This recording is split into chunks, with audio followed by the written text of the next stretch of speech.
होते हैं भाई। नहीं होते। होते हैं भाई। होते हैं तो फिर साबित करो। ठीक है, अभी साबित करते हैं। तुम भी चलो साथ में, चलो। तो भूतो विश्वास नहीं है ना? नहीं, मुझे बिल्कुल विश्वास नहीं है। अच्छा देख, मैं तेरे को एक स्टोरी सुनाता हूँ। हाँ ठीक है। जिसके साथ ये हुई है ना, उसको तू जानता भी है। ओके। हाँ चल, तू स्टोरी सुन।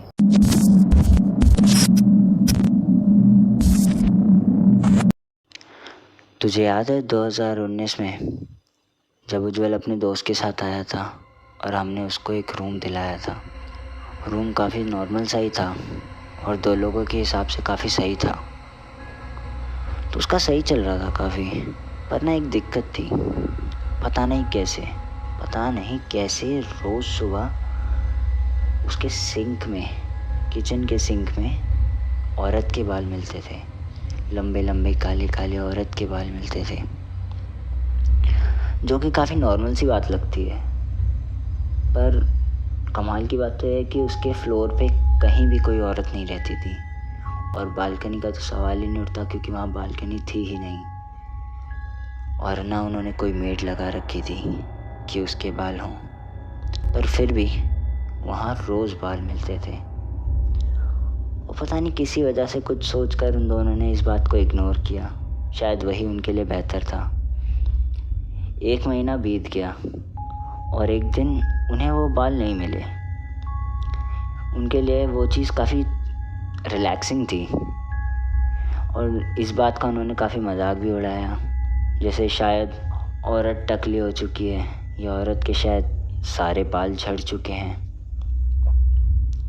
या फिर जो भी चीज़ थी जो उन्हें डराने की कोशिश कर रही थी, वो थक गई है बेचारी। उसके बाद तो सब परफेक्ट चल रहा था, पर एक सुबह उज्जवल को उसके रूममेट ने उठाया।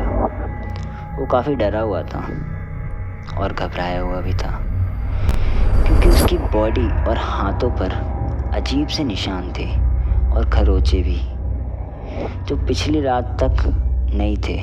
वो दोनों काफ़ी हैरान थे, डरे हुए थे, पर उज्जवल ने अपने रूममेट को समझाया और ऐसा दिलासा दिया कि उसे लगे कि ये उसके सोते हुए लगी है उसे ये चोट। और उसने उसे बताया कि वो ठीक से भी नहीं सोता है, वो बहुत अजीब तरीके से सोता है।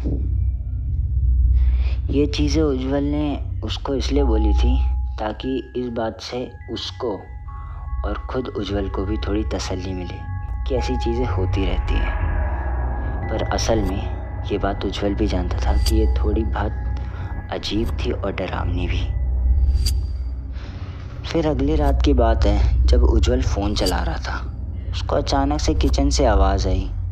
कोई अजीब सी आवाज़, जैसे कोई फुसफुसा रहा हो, जैसे कोई कुछ धीमी आवाज़ में कुछ बोल रहा हो।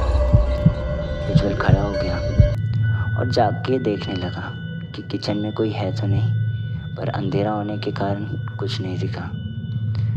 वो स्विच ढूंढने लगा। उसने स्विच की लाइट ऑन करी, पर अंधेरे की वजह से कमरे की छोटी वाली लाइट जल गई। वहाँ उसने कुछ ऐसा देखा जिसकी बात वह आज भी नहीं करता, और उस चीज़ की बात वह आज भी करने से घबराता है।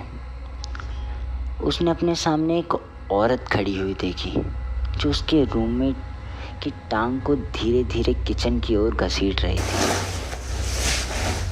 अंधेरे की वजह से वो ज़्यादा कुछ अच्छे से देख नहीं पाया, पर लाइट ऑन होते ही वो औरत एकदम से रुक गई और उसने अपनी गर्दन को धीरे से ऊपर उठाया और उसने कुछ सेकंड तक उज्जवल की तरफ देखा और अचानक से वो हवा में गायब हो गई।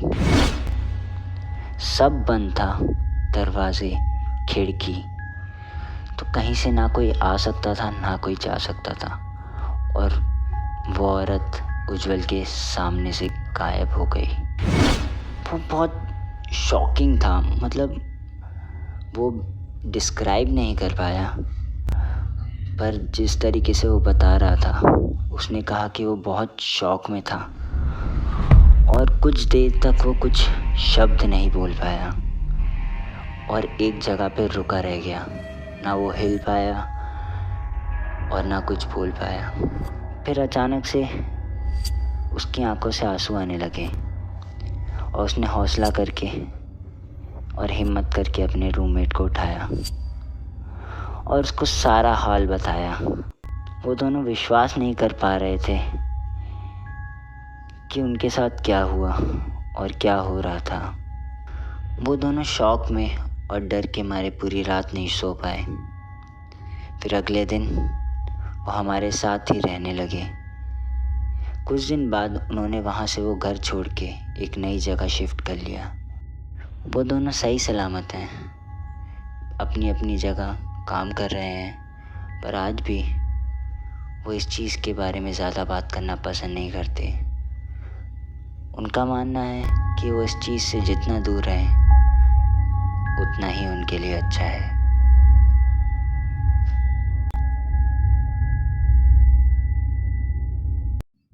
ठीक है, बट मैं एक स्टोरी से कैसे बिलीव कर लूँ कि भूत होते हैं? अच्छा चल, तेरे को एक और स्टोरी सुनाता हूँ। हाँ, तो हम शूट के लिए आए थे, देन आप लोग फिर आ गए बीच में। हेलो, कहाँ जा रहे हो? डालें थूतू थूतू थूतू। हाँ, अभी मूत लेना सारा। जब भी शूट करता हूँ जब भी आ जाते हो। हाँ, भद्रकाली साले, वहाँ मिल जाएगी ना कोई तो भागते हुए आएगा। हाँ हाँ, तो पार्क में आ चुके हैं शूट करने के लिए। केविन भाई वो लोग शूट कर रहे थे। उधर भाग, वो मोबाइल वाली औरत भाग। कौन सी?